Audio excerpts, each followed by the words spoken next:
டேய், நீ எவ்வளோ டம்மி டிடெக்டிவ்னால நான் கேள்விப்பட்டிருக்கேன். 1 2 3 4 5 6 சொல்ல போடுற கதையின்னு முடின்னு கேளு. கூட்டத்துல இருக்கிற குலநரி யாரு இப்ப பாரு. என்னை பத்தி ஊருக்குள்ள கேட்டியா? கூட்டமா தண்ணி பேழைகள் பார்த்தியா?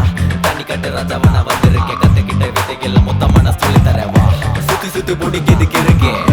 செஞ்சதெல்லாம் லிஸ்ட் போட்டு இருக்கு. குரல நீ முடக்கும் வாயை கொஞ்சம் அடக்கிது ஆண்டவ கணக்கு. கேள்விப்பட்டிருக்கேன்.